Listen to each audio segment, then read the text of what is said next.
അവിടുത്തെ കരമല്ലാതിവർക്കില്ല തണല്, അതിനാലെ അരുളണം മഹളായ ഫളല്. അഹംഭാവ വിചാരങ്ങൾ ഇവരിൽ നിന്നകറ്റ്, കാരുണ്യ പൂങ്കാവേ ഞങ്ങളെ കാക്കണം നേതാവേ.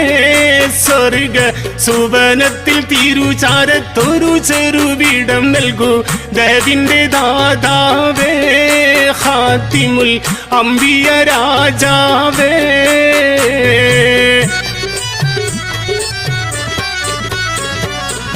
മദീനത്തെ മണിയറ അതിൽ വസിച്ചിടും നല്ല അഭിവന്യ നേതാവ് പാരിൽ, മദതിന്റെ മഴ തീർത്ത് മതി പോലെ ജ്വലിക്കുന്ന അംബിയ രാജാവ്. സയ്യിദുൽ ബഷറായ ജേതാവ്.